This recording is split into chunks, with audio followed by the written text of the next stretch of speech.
गौरी नंदन भगवान श्री गणेश सनातन धर्म में प्रथम पूज्य हैं।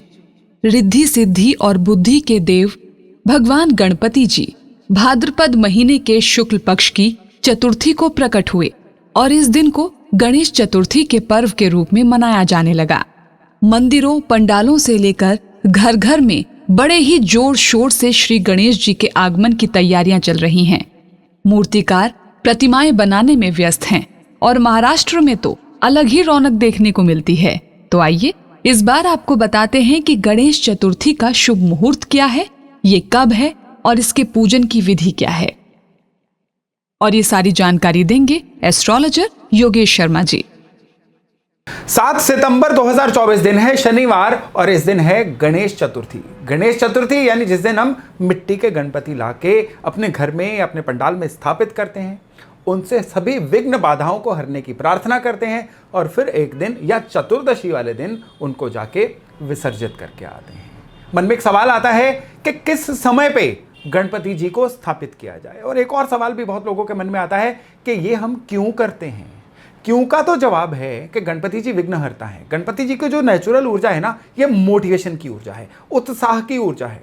जहां पे गणपति जी की कृपा होती है वहां से अमंगल का नाश होता है, वहां से नेगेटिविटी का नाश होता है और वहां पे एक मोटिवेशन आती है। तो आपकी लाइफ में अगर आपको कोई सॉल्यूशन नहीं दिख रहा है, आपकी लाइफ में चारों तरफ नेगेटिविटी का वास है ना, तो आपको तो हर हालत में गणपति जी को स्थापित करना है।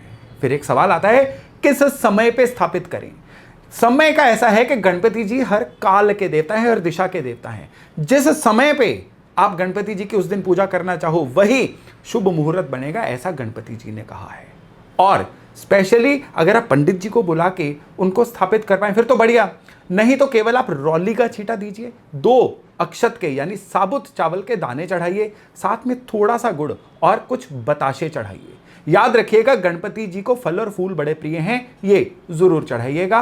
और जो सूखे फूल होते हैं ये नेगेटिविटी के परिचायक होते हैं, इनको बिल्कुल नहीं चढ़ाना है। और इसके बाद आप गणपति जी से रिद्धि सिद्धि सहित अपने घर में यानी वृद्धि और शुभता सहित अपने घर में वास करने की प्रार्थना करिए और उसके बाद उनका विसर्जन करके आइए। फिर देखिए किस तरह से गणपति आपके जीवन में कृपा करते हैं। तो एक बार फिर से गणेश चतुर्थी की आप सभी को हार्दिक शुभकामनाएं। गणेश चतुर्थी से अनंत चतुर्दशी तक चलने वाले 10 दिवसीय उत्सव में पहले दिन यानी चतुर्थी को विनायक जी की प्रतिमा के जयकारे लगाते हुए भक्तजन पंडाल या अपने अपने घर में लाकर स्थापित करते हैं।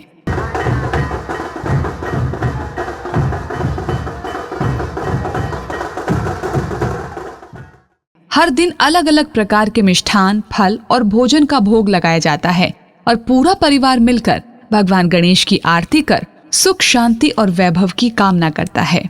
और फिर 10वें दिन अनंत चतुर्दशी पर गणेश प्रतिमा के विसर्जन के साथ ही इस महोत्सव का समापन हो जाता है।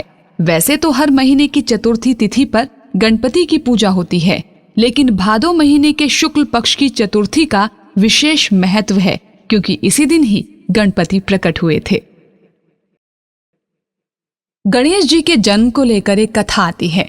पौराणिक मान्यताओं के अनुसार एक बार माता पार्वती ने स्नान के समय उबटन उतारकर मिट्टी और घास से बालक रूपी एक प्रतिमा बनाई और फिर उसमें प्राणों का संचार कर दिया, जिसके बाद उस बालक ने माता गौरी को मां कहकर पुकारा। तब माता ने बालक को अपने पुत्र के रूप में स्वीकार कर उन्हें विनायक नाम दिया, जो कालांतर में शिवजी के गणों के इष्ट कहलाए। इसीलिए इन्हें गणपति नाम से पुकारा गया। इसी कारण गणेश चतुर्थी पर मिट्टी से बनी यानी पार्थिव प्रतिमा को स्थापित किया जाता है और दूर्वा चढ़ाई जाती है। जो भी पूरी श्रद्धा से उन्हें स्थापित कर भक्ति भाव से पूजता है, भगवान गणेश उनकी मनोकामना अवश्य पूरी करते हैं। इसीलिए गणपति जी हैं दुख हरता और सुख करता।